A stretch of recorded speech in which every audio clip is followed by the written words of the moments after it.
महाराष्ट्र राज्य माध्यमिक आणि उच्च माध्यमिक शिक्षण मंडळाचा 12वी परीक्षेचा निकाल जाहीर। 12वीचा एकूण निकाल 91.88%, मुलींचं उत्तीर्ण होण्याचे प्रमाण 94.58%। 12वीचा एकूण निकाल 91.88%, यंदाही कोकण विभागाची बाजी। सर्वाधिक 96.74% निकाल, सर्वात कमी 89.46% निकाल लातूर विभागाचा।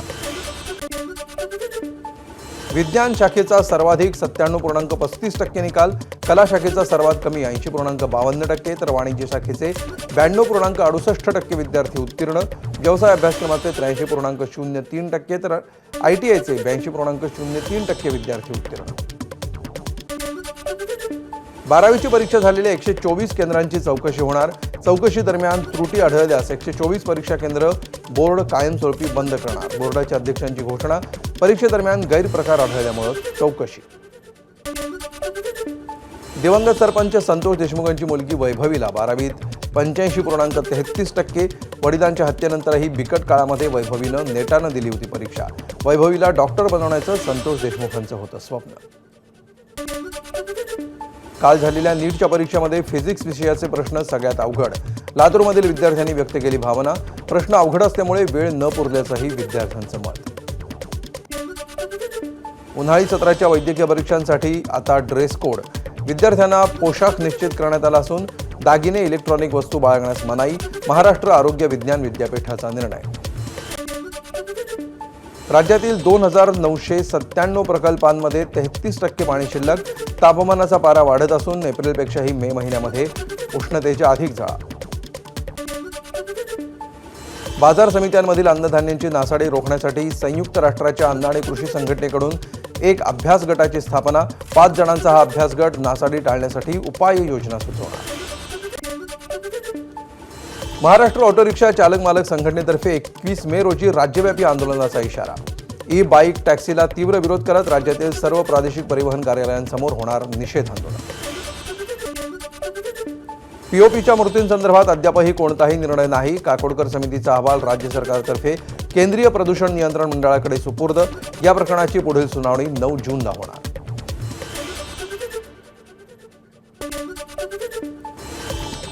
मंत्रालयामध्ये टेकवारीचं आयोजन। प्रशासकीय अधिकारी आणि कर्मचाऱ्यांच्या कौशल्य विकासासाठी टेकवारी। उपमुख्यमंत्री अजित पवारांच्या हस्ते कार्यक्रमाचा शुभारंभ, तर मुख्यमंत्री फडणवीसांच्या उपस्थितीमध्ये 9 मे रोजी कार्यक्रमाचा समारोप होणार। अभिनेता एजाज खानवर मुंबईमध्ये बलात्काराचा गुन्हा दाखल। हाऊस अरेस्ट रियालिटी शो प्रकरणामध्ये तक्रारीनंतर पोलिसांची कारवाई। एका अभिनेत्रीनं दाखल केली होती बलात्काराची तक्रार। अभिनेता एजाज खान विरोधात बलात्काराचा गुन्हा दाखल झाल्यानंतरही एजाज खान पोलिसांच्या संपर्कात नाही। पोलिसांनी एजाजला संपर्क साधण्याचा प्रयत्न केला असता त्याचा फोन स्विच ऑफ असल्याची पोलिसांची माहिती।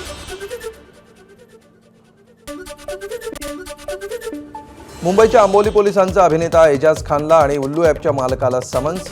दोघांनीही तपास अधिकाऱ्यांसमोर हजर राहून त्यांचं म्हणणं नोंदवण्याचा आदेश। हाऊस अरेस्ट शोवरून वाद।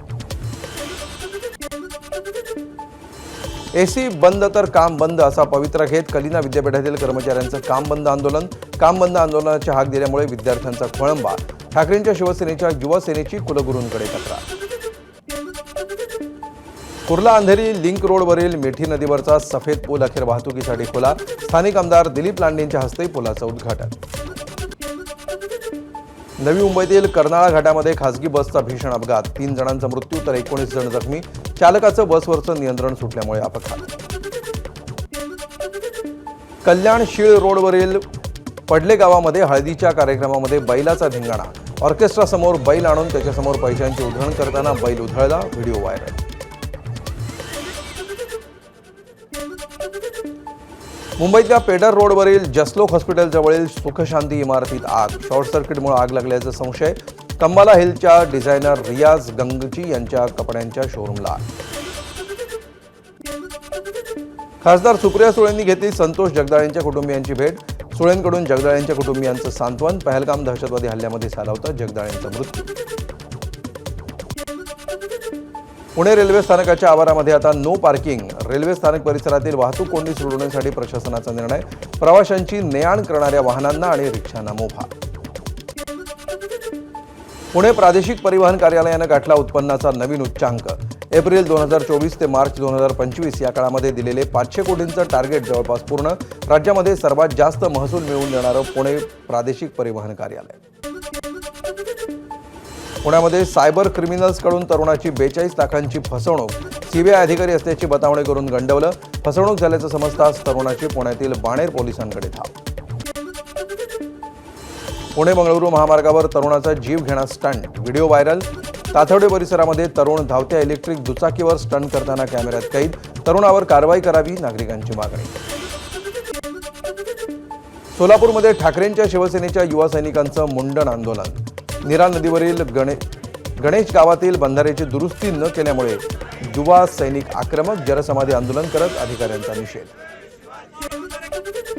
सोलापूर महापालिकेच्या जाहिरातीमध्ये बीफ मार्केट बांधण्याचा उल्लेख. हिंदुत्ववादी संघटना आक्रमक.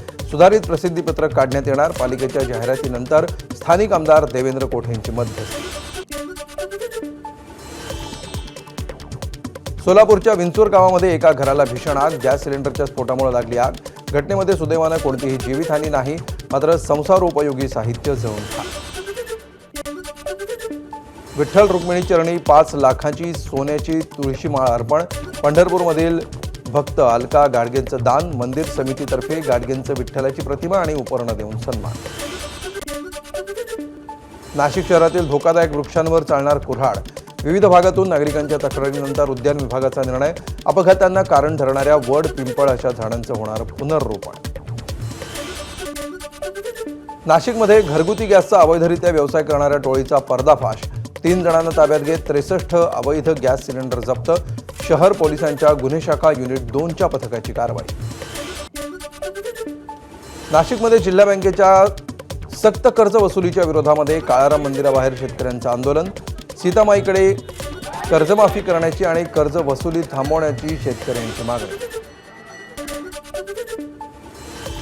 नाशिकच्या मनमाडमध्ये गारांसह अवकाळी पावसाचा तडाखा. उकाड्याचा हैराण झालेल्या नागरिकांना मोठा दिलासा, मात्र शेतकऱ्यांचं मोठं नुकसान. प्रशासनानं तत्काळ पंचनामे करावेत, शेतकऱ्यांची मागणी.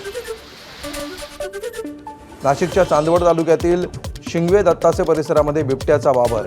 ग्रामस्थांमध्ये भीतीचं वातावरण. ग्रामस्थांनी रात्री घराबाहेर पडताना काळजी घ्यावी, वन विभागाचं आवाहन. तुळजाभवानी मंदिर संस्थांकडून देण्यात येणाऱ्या व्हीआयपी दर्शन पासची चौकशी होणार. यासाठी 5 जणांची समिती. व्हीआयपी दर्शन पास घोटाळ्याच्या तक्रारीनंतर समितीची नेमणूक. बीड शहराला पाणीपुरवठा करणारी जलवाहिनी गंजली. 32 दिवसांपासून बीड शहराचा पाणीपुरवठा खंडित. आमदार संदीप क्षीरसागरांकडून जलवाहिनीची पाहणी. 8 दिवसाला पाणीपुरवठा होणार असल्याचं दिलं आश्वासन. बीड शहराला महिनाभरापासून पाणीपुरवठा नाही. संतप्त महिलांनी नगरपालिकेसमोर पाण्याचे माठ फोडून नोंदवला निषेध. नांदेडमध्ये उष्णतेची लाट. उन्हामुळे केळीच्या बागा करपल्या तर बाजारातही केळीचे भाव घसरले. अत्यल्प दरांमुळे पिकांचा चारा म्हणून वापर करण्याची वेळ. 2023 मध्ये नागपुरात उद्भवलेल्या पूरपरिस्थितीला स्वामी विवेकानंदांचा पुतळा जबाबदार नव्हता. पुण्यातील central water and power research centre station या तज्ज्ञांचा अहवाल. विवेकानंदांच्या पुतळ्याला जबाबदार धरत हटवण्याची करण्यात आली होती मागणी. यवतमाळच्या किन्ही गावामध्ये युवकावर चाकूनं प्राणघातक हल्ला. ढाब्यावर झालेल्या वादामध्ये हल्ला झाल्याची माहिती. सेवानिवृत्त पोलीस अधिकाऱ्याचा ढाबा असल्यामुळे गुन्हा दडपण्याचा प्रयत्न, नातेवाईकांचा आरोप. नागपूर जिल्ह्यातल्या कामठीतील सैलाब नगरमध्ये हळदीच्या कार्यक्रमामध्ये हाणामारी. दारूच्या नशेत काहींचा गोंधळ. मारामारीमध्ये 2 मुलं जखमी, 3घांना अटक. नागपूर विमानतळाच्या कार्गो पार्सल सेवेच्या माध्यमातून गांजा तस्करीचा प्रयत्न. ओडिसावरून उत्तर प्रदेशला जाणाऱ्या पार्सलमध्ये पाठवला जात होता गांजा. पार्सल पाठवणाऱ्याचा शोध सुरू. वाशिमच्या साखरा जिल्हा परिषद शाळेमध्ये प्रवेशासाठी पालकांची गर्दी. कॉन्व्हेंट संस्कृतीतही मराठी शाळेला पसंती. वाशिम जिल्ह्यामध्ये 102 रुग्णवाहिका वाहन चालक संघटनेच्या वतीनं बेमुदत कामबंद आंदोलन आणि उपोषण. थकलेल्या वेतनासह विविध मागण्यांसाठी वाहन चालक आक्रमक. छत्तीसगडमधून गडचिरोली जिल्ह्यामध्ये आली भरकटत रानटी हत्तींची जोडी. वनविभागाच्या कर्मचाऱ्यांची गाडी रानटी हत्तींच्या जवळच अचानक बंद. कर्मचाऱ्यांची उडाली भंबेर. कुदरचा शॉक लागून एका तरुणाचा जागीच मृत्यू. अकोल्यातील कान्हेरी सरप परिसरातील दुर्दैवी घटना, यामुळे नागरिकांनी कूलर वापरताना काळजी घेण्यात यावा. रायगड जिल्ह्यामध्ये शेवटच्या हंगामातील हापूस आंबा बाजारात 500 ते 600 रुपये प्रति डझन भाव, त्यामुळे आंबा व्यापारी देखील समाधानी. सिंधुदुर्गातील वेंगुर्ल्याच्या सातेरी मंदिरामध्ये हापूस आंब्याची आरास. सुमारे 1,500 हापूस आंब्यांनी गाभारा सजवला, तर मंदिर परिसराला विविध फळांचीही सजावट. सिंधुदुर्गच्या दोडामार्गमधील अनधिकृत मदरशावर बुलडोझर. घराच्या परवान्यावर उभारला होता मदरसा. शस्त्र आढळल्यामुळे दोडामार्गमधील मदरसा वादाच्या भोवऱ्यात.